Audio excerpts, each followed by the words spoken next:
नमस्कार दोस्तों, मैं हूं हार्दिक भारती और मेरे चैनल का नाम भी हार्दिक भारती है। यूट्यूब में भी इसी नाम से वीडियो चैनल है। आपको अच्छा लगे तो शेयर करिएगा, सब्सक्राइब करिएगा और कमेंट खास करके करिएगा। दोस्तों, हिंदुत्व पे कांग्रेस का हमला करना ये कोई बड़ी बात नहीं है। ये उनका बार बार का है। जब उनको कोई भी मुद्दा हाथ में नहीं होता है तब वो सीधा हिंदुत्व पर हमला करते हैं। फिर से एक बार कांग्रेस के अध्यक्ष खड़गे ने हिंदुत्व पे हमला कर दिया है। उन्होंने मोदी जी को, योगी जी को टारगेट करते हुए कहा कि वो एक नेता है लेकिन भगवे कपड़े पहनते हैं, कानों में कुंडल पहनते हैं, सर पे बाल नहीं रखते और खुद को संत कहते हैं। अगर उनको राजनीति में रहना है तो उनको सफेद कपड़े पहनने चाहिए और ये सब संत वाले चीज सब छोड़ देनी चाहिए या फिर राजनीति छोड़ देनी चाहिए। तो खड़गे जी, आप कौन हो ये तय करने वाले कि कोई संत क्या करेगा?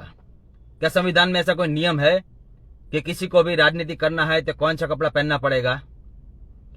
क्या आपको किसी शांति प्रिय समुदाय के आदमी के से तकलीफ है कि उन्होंने कैसे कपड़े पहने? टोपी पहनते हैं, नीचे से 2 इंच छोटा कपड़ा पैंट पहनते हैं, पायजामा पहनते हैं। आपने कभी उसका विरोध किया? कभी नहीं किया।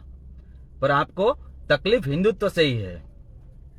अब सीधी सी बात है, योगी जी को कोई उंगली करेगा तो योगी जी छोड़ेंगे नहीं, पूरा हाथ कर देंगे। योगी जी ने जवाब देते हुए कहा, खड़गे जी, मैं आपकी उम्र का लिहाज करता हूं, तो आप पहले ये बताइए। जैसे कि खड़गे जी ने, मैं पहले एक बता दूं, खड़गे जी ने भावात्मक बयान देते हुए कहा, मेरी मां को मार दिया गया है, मेरे भाई को मार दिया गया, मेरी बहन को मार दिया गया, मैं और मेरे पिताजी ही बचे थे। पर नाम नहीं लिया कि किसने मारा, नाम नहीं लिया। तो योगी जी ने वो वाक्य पूरा कर दिया। योगी जी ने कहा, खड़गे जी, आपने ये सब तो बताया, पर यह भी तो बताइए कि आपकी मां को, आपकी बहन को किसने मारा, ये तो बताइए। क्या आप में हिम्मत है उनका नाम लेने की? तो आपने फिल्म आई थी एक रजाकार, देखा होगा, हैदराबाद के रजाकार। शांति प्रियो ने पूरे हैदराबाद में हिंदुओं को खोज खोज के मारा था। उसमें खड़गे जी का परिवार भी था, लेकिन तब भी उनको उनसे नफरत नहीं है, लेकिन भगवा पहनने वाले से नफरत है उनको। एक उनका नाम भी नहीं ले सकते हैं कि रजाकारों ने मारा था, ये सबको पता है। तो हिंदुत्व को बदनाम करने के चक्कर में खड़गे जी खूब नप गए। और योगी जी पे वार करोगे तो पलटवार तो घातक ही होगा, वो तो तय है। किसी से भी दुश्मनी करना है, योगी जी से नहीं, वो बड़ा सातिर घात वार करते हैं। आप सोचिए कि देश में कितने आतंकवादी हमले हुए, कितने, बहुत सारे। तब भी बार बार हर एक पार्टी की तरफ से क्या कहा जाता था? आतंकवाद का कोई धर्म नहीं होता है, आतंकवाद का कोई धर्म नहीं होता है। पर यह बताइए, हिंदू आतंकवाद शब्द कौन लाया?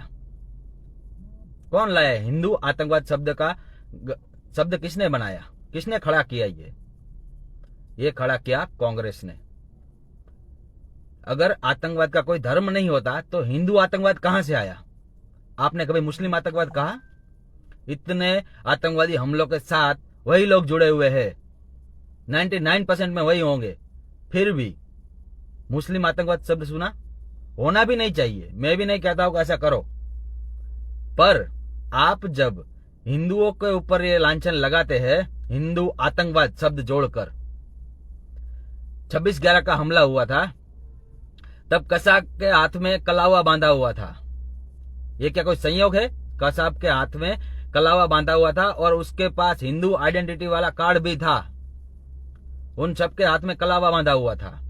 और इससे भी सोचने वाली बात है कि किताब लिखी जाती है कि 26/11 आरएसएस की साजिश, और किताब छप जाती है और कांग्रेस नेता सब जाके उसका प्रचार भी करते हैं। तो आप सोच के देखिए कि कितना बड़ा षड्यंत्र हुआ होगा अगर कसाब जिंदा नहीं पकड़ा जाता। मैं सच सच नमन करता हूं तुकाराम जी को, जिन्होंने इतनी सारी गोलियां खाकर भी कसाब को पकड़े रखा।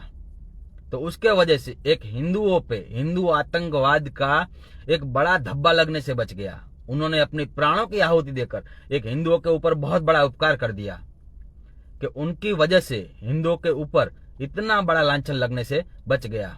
वरना सोचिए कितनी गजब प्लानिंग होगी कि एक आदमी कलावा बांध के आता है, किताब भी छप जाती है कि आरएसएस की साजिश। अगर वो आदमी जिंदा नहीं पकड़ा जाता और मार दिया जाता तब क्या कहा जाता कि ये देखो ये सब हिंदू थे, और हिंदू आतंकवाद शब्द तो उन्होंने गढ़ ही दिया था।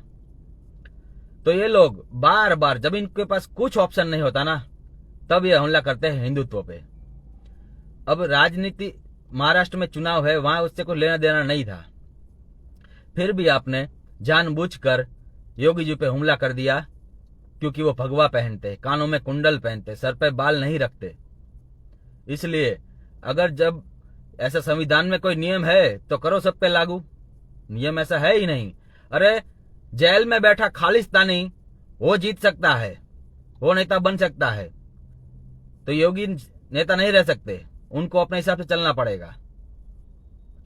अब तुम बताओगे कि कोई भी हिंदू संत को कैसे रहना है, वो कैसे चुनाव जीतना है, कैसे चुनाव, अगर राजनीति में रहना है तो क्या करना पड़ेगा, ऐसे नियम कानून तुम बनाओगे। उससे पंगा मत लो, वो सब नंगा कर देगा। वो योगी है, मोदी की तरह वो इंतजार नहीं करेगा, वो फट से जवाब देता है। मोदी जी मौका देखकर जवाब देते हैं, योगी का तो एकदम तैयार होता है। आपने वार किया, वो पलटवार धड़ाक से आएगा। तो कुछ भी करने का योगी के ईगो को हट नहीं करने का। तो इनका बार बार का है। आप देखिए अभी महाराष्ट्र का चुनाव चल रहा है, महाराष्ट्र के चुनाव में इतना चीजें हो रहा है कि आपको देख के लगेगा साला ये सच में क्या हो रहा है। बाला साहब ठाकरे का बेटा उद्धव ठाकरे, सच में एक दुख होता है बाला साहब ठाकरे का समर्थक होने के नाते कि शिवसेना कहां थी, किस मूल्यों पे चल रही थी और कहां पहुंच गई। जिनका जो भी पेड़ होता है, बड़ा पेड़, अगर उसकी जड़ें काट दी जाए तो वो सूखता ही सूखता है। तो इन्होंने खुद अपनी जड़ें काट ली है हिंदुत्व को छोड़कर। आज वो ये बोलता है कि औरंगजेब हमारा भाई है। अरे यार, हजारों पंडितों को काटने वाला औरंगजेब तुम्हारा भाई है। उसको समर्थक, सब शांति प्रियों का समर्थक लगता है, उसके हाजिरी में अल्लाह अकबर के नारे लगते हैं। अरे आप करो, कोई बात नहीं, करना चाहिए, राजनीति करना चाहिए, बहुत बढ़िया बात है। लेकिन आप हिंदुत्व के नाम पे चले थे और आप कहां जाके खड़े हो गए। आज सच में शिवसैनिकों को लगता होगा कि हम इनके सपोर्ट में खड़े हैं और आगे जाके क्या होगा। अगर समझिए, अगर इस बार उद्धव ठाकरे को अच्छी सीटें नहीं मिली ना, तो आगे उसको राजनीति में बहुत मुश्किल पड़ने वाली है, क्योंकि उसने कुछ मुस्लिम वोट खरीद लेने के लिए हिंदुत्व को एकदम साइड में कर दिया, एकदम, मतलब एकदम गजब पीछे कर दिया। आज हिंदुओं को उधर सोचना चाहिए कि वहां पर वो लोग खुल के उनके 17 मांगे रखी, 17 के 17 मांगे उन लोगों ने मान ली है। और मांगे भी कैसे है, पुलिस में उसको प्राधान्यता दी जाए, उनको आरक्षण दिया जाए, आरएसएस को बैन किया जाए, वक्फ बोर्ड का जो कायदा आने वाला है, जो बदलाव होने वाला है, उसको रोक दिया जाए। और बहुत सारे, जैसे कि जो भी कोई भी संदिग्ध अपराध में जेल में गए हैं उन सबको छोड़ा जाए। ये सब चीजें हैं, फिर भी विपक्ष ने वो मान लिया है, गठबंधन वालों ने। तो ये सोचने वाली बात है, हिंदुओं को सोचना पड़ेगा। वो एकदम क्लियर कट राजनीति कर रहे हैं, तो साला तुम्हारा कोई वैल्यू है कि नहीं। वो खुल के उनका साथ दे रहे हैं, तो तुम्हारा कोई वैल्यू है ही नहीं, हिंदुओं का कोई वैल्यू है ही नहीं। उनको ही सब कुछ दिया जाएगा, तुम्हें नहीं दिया जाएगा। उनको प्राधान्य देने का मतलब क्या होता है, वो खुल के उनके साथ में खड़े हैं। तो हमें अब हिंदुओं को सोचना पड़ेगा कि बार बार ये चीजें हो रही है, तो ये कब तक होगी। अगर जब तक आप एक होकर जवाब नहीं दोगे तब तक ये चलने वाली है। आज खुल के वो बार बार भगवे का अपमान करते हैं, तो ये हिम्मत उनको वही आती है कि उनको पता है कि हिंदू जाति के नाम पे हमें वोट देगा ही देगा। उनको पूरा भरोसा है कि हम चाहे कुछ भी कर ले, हिंदू हमें जातियों के नाम पे वोट देगा। और सामने शांति प्रिय समुदाय नहीं देगा, उनका फिक्स है। आज शांति प्रिय समुदाय आज कहां पर खड़ा है, उनको क्लियर है कि जो भी पार्टी कहीं से भी खड़ी है जो बीजेपी को हरा सकती है उनको हमें वोट देना है। उनका कोई पार्टी फिक्स नहीं है, पर इतना क्लियर है कि जो बीजेपी को हराएगी उनको हमें वोट देना है। तो अब सोचना हिंदुओं को पड़ेगा, सोचिएगा।